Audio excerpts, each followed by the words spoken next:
Hello, I'm Brad Edwards. Thanks for joining us on the stream. Streaming with us here at CBS News Chicago. We're talking the economy right now in a macro sense. It's, of course, sputtering, concerns abound. We're going to get micro today. Talk about what a lot of you talk about on a daily basis, and that is gas prices. For that, we have the head of petroleum analysis, Patrick DeHaan at GasBuddy, a friend of the stream. Longtime friend of mine. We've been talking gas prices for 15 years, Patrick. So where do they stand right now? Well, Brad, prices have been on the decline for about 9 straight weeks now. Since mid-June, Chicago had been basically pushing that $6 a gallon mark. We didn't last long at that level. The good news is prices have been plummeting. The average now in Chicago is under $5. We're at about $4.69. Now, we did see a little bit of a jump up here recently. I think the bottom is close, but the good news is as summer wraps up, we are paying far less than we did at the start of the summer. Yeah, it's remarkable to think we were paying $6 a gallon. Of course, we've got some coming up potential trips as people close out the summer vacation season, get the kids back to school, Labor Day. What is that looking like for those who are thinking about hitting the road?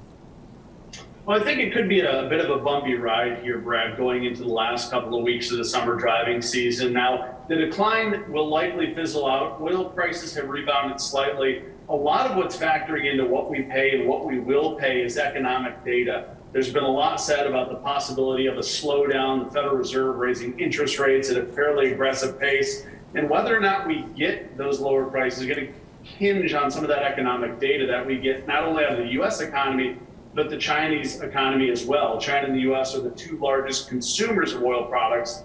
I think we'll continue to dance around this kind of mid to upper $4 a gallon mark, but watch out, hurricane season, the prime of which is just a couple of weeks away, could push us higher. But then when summer concludes, I think we will see lower prices, especially, Brad, in the late September. That's when Chicago switches back to cheaper winter gasoline, and with it, likely a 25 to 35 cent a gallon drop.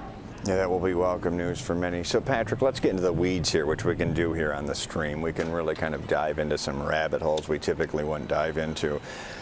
How connected are gas prices to the overall economy when we talk about inflation, so on and so forth? I mean, there is like a tangential connection to them, but also there's almost some independence of the economy because there can be other issues. I mean, like the war in Russia can be one thing. The freighter can break down. That's another thing. How interconnected are they when you see inflation is at X amount and a bunch of bad news about the housing market, yet we've seen a, as you said, drop from $6 to $4.50 in the past couple months? It's like opposite of what the rest of the economy is doing. Can you kind of tell me how that happens? Well, you know, Brad, and first of all, I think it's so synonymous. People feel gas prices set their feelings about the broader economy. As we saw prices go up, not only did the president's approval rating go down, but people started to feel worse. University of Michigan consumer sentiment gauge started to take a hit. And when you see the price of gasoline so readily advertised when you're out and about, even if you don't fill up, it certainly gives people a feel for what they look, with their outlook and how they're feeling about the broader economy. And now that prices are going down, people are starting to feel better, but there's nothing more synonymous with the U.S. than Americans hitting the road. You know, we love our cars, and gas prices dictate a lot of our feelings about how we feel about the broader economy. Yeah, that's absolutely true. So short term, it seems like you have a fairly positive outlook, and then we get the winter gas mix. We're going to save some money there. But you brought up what are the hiccups we need to look out for? Hurricane season, of course, that can really gum things up. What other things economically could throw us up $5+ to $6 again, or do you think we've avoided that now maybe through the winter months? You can't say that definitively, but yeah, look into your crystal ball, be a clairvoyant, because if anyone can on gas prices, it's you. Well, I think, Brad, I think the biggest thing, as I mentioned, is hurricane season, but keep in mind, I think we also spoke in 2015, BP's Whiting refinery unexpectedly shut down in the midst of August. I think it was perfectly 7 years ago, and that caused gas prices to jump basically 70 cents to $1 a gallon overnight. So that's always a potential. But I think the other thing here, geopolitically, we've obviously seen a lot going on between Russia and Ukraine. That's certainly a big deal simply because Russia is one of the world's largest oil producers. On the other hand, you have China and Taiwan watching for issues there. On the flip side, China, like I mentioned, is one of the world's largest oil consumers. So what happens in oil producing countries and consuming countries can dictate where we go. So geopolitical tensions, and I think the broader economy as well. Many people might find it ironic that when gas prices go up or when the economy is doing better, gas prices tend to be higher. So if we do see a major economic slowdown, that could also bring with it lower gas prices, simply because a slower economy will also throttle back gasoline demand.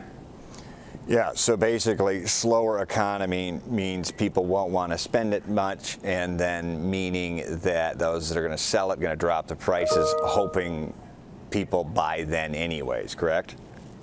Yeah, it's essentially it is people have less disposable income during a recession. Now, the jobs market is kind of the one-off here that we did see 2 quarters of negative GDP, but the jobs market is still very hot. So generally speaking, in a recession or downturn, Americans don't buy as much. They don't go out as much, whether that's hitting the road for a vacation or buying things from Amazon online or buying things from a brick and mortar. So that's the connection, is the slower economy generally means slowdown in consumption. Okay, Patrick DeHaan. He is the head of petroleum analysis for good reason at GasBuddy.com. We appreciate you being a friend of the stream and joining us. And we will certainly be in touch with you. Keep an eye on things. A lot going on, not only, as Patrick said, geopolitically, worldwide, but right at here. But right now, gas prices looking pretty good. Maybe a great time to hit the road. Thanks for streaming with us. I'm Brad Edwards. Now back to the stream.